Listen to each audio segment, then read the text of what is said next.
Eu saúdo os irmãos com a graça e a paz de Cristo Jesus, em especial os meus irmãos da Primeira Igreja Batista em Nova Esperança. Irmãos, hoje eu quero trazer nesta pequena devocional um texto que na realidade é bem conhecido pela maioria de nós e que eu entendo ser bem propício para os atuais dias que temos vivido. É o texto de Mateus capítulo 8, a partir do verso 23, onde a palavra de Deus nos registra uma tempestade que os atacou durante uma de suas viagens. E detalhe, Jesus estava com eles.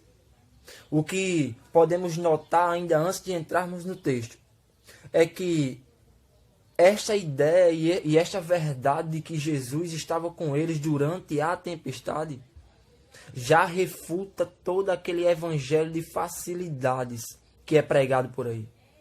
Porque Jesus estava com eles. O que é descrito para nós então é que o fato de estarmos com Cristo não nos anula de termos problemas durante a vida. Não é este tipo de evangelho que a sua própria palavra nos diz. Então, o texto nos diz o seguinte, a partir do verso 23.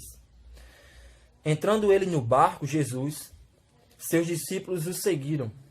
De repente, uma violenta tempestade abateu-se sobre o mar, de forma que as ondas inundavam o barco. Jesus, porém, dormia. Vejam só, ao mesmo tempo que a palavra de Deus nos diz no verso 24 de que tamanha era a tempestade, que as ondas inundavam o barco, Jesus dormia. O que precisa ser entendido, no entanto, pelos cristãos hoje, em lermos versos como este, é que o fato de Jesus aqui dormir não significava de modo nenhum que ele tinha perdido o controle sobre todas as coisas. Afinal de contas, irmãos, estamos falando de Deus. Estamos falando do Deus encarnado que desce para trazer salvação a todo aquele que nele crê. Estamos falando deste Deus, irmãos. Então, de modo nenhum poderíamos interpretar que ele não tinha controle sobre todas as coisas. E, na verdade, é o que veremos aqui no decorrer do texto. Mas, pelo menos por agora, devemos entender isto. O interessante, irmãos, é que devemos trazer para nós também aqui, que do mesmo modo como Jesus permanecia no controle aqui nesta situação, nos nossos dias é exatamente da mesma forma. Apesar deste vírus estar contaminando cada dia mais um número maior de pessoas, o nosso Cristo está no mesmo lugar de sempre, assentado num trono alto e exaltado, reinando soberanamente sobre todas as coisas. O interessante do que vai acontecer agora no verso 25 é que os discípulos sabiam muito bem a quem recorrer. É o que descreve o verso de número 25. Os discípulos foram acordá-lo, clamando: Senhor, salva-nos, vamos morrer. Vejam só para onde os discípulos eles recorrem. Eles imediatamente, enquanto as ondas inundavam o barco, conforme o verso 24 nos diz, eles recorrem à pessoa certa no verso 25. Porém, tem uma coisa que os discípulos fazem aqui no verso 25 que os fazem ser muito parecido conosco. Se tem um tipo de gente que pode nos representar bem, estes são os discípulos nesse verso.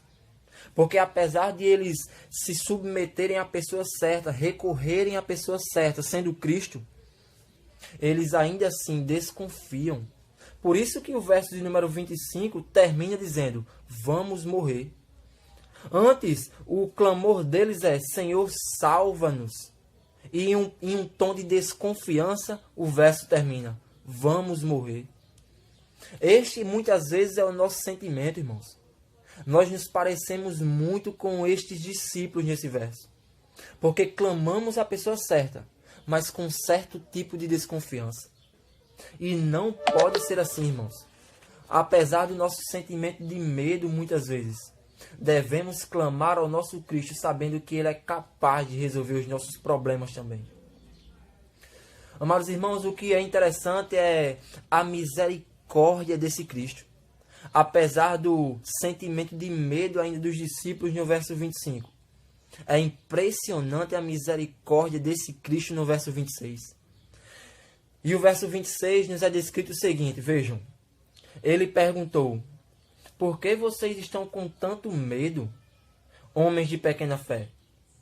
Então ele se levantou e repreendeu os ventos e o mar, e fez-se completa bonança. Este é o nosso Deus, irmãos. Ele foi capaz sim de resolver este clamor dos discípulos aqui enquanto se encontravam com medo. E, na verdade, não só isso, irmãos. O nosso Cristo também foi poderoso o suficiente para criar todas as coisas a partir do nada, pelo poder da sua palavra. Ele foi poderoso o suficiente para fazer paralíticos andarem. Ele foi poderoso o suficiente para fazer cegos verem. Ele foi poderoso o suficiente, irmãos, para nos trazer das garras de Satanás para o reino do seu Filho amado. Este é o nosso Cristo, irmãos, poderoso o suficiente para fazer todas estas coisas.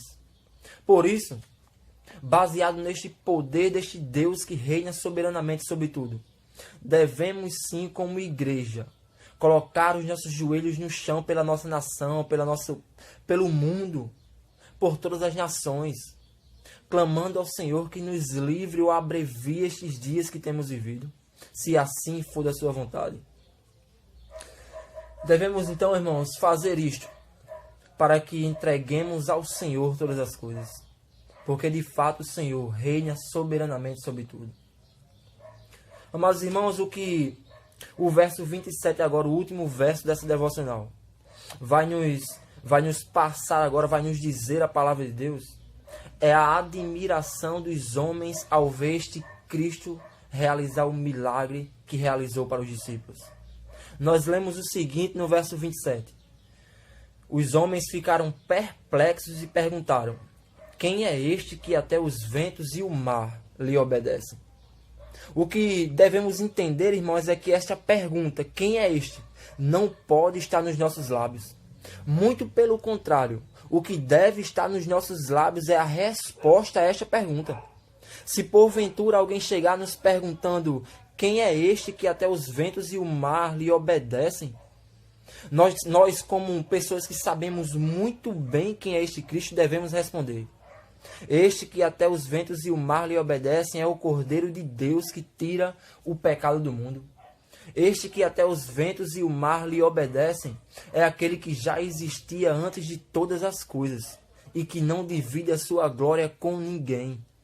Este que até os ventos e o mar lhe obedecem é o nosso Cristo, o qual desceu como um Deus encarnado para trazer salvação a todo aquele que nele crê. Então, que possamos confiar nesta palavra, irmãos. Que possamos saber que o nosso Cristo está no controle de todas as coisas, reinando soberanamente. Que Deus nos abençoe.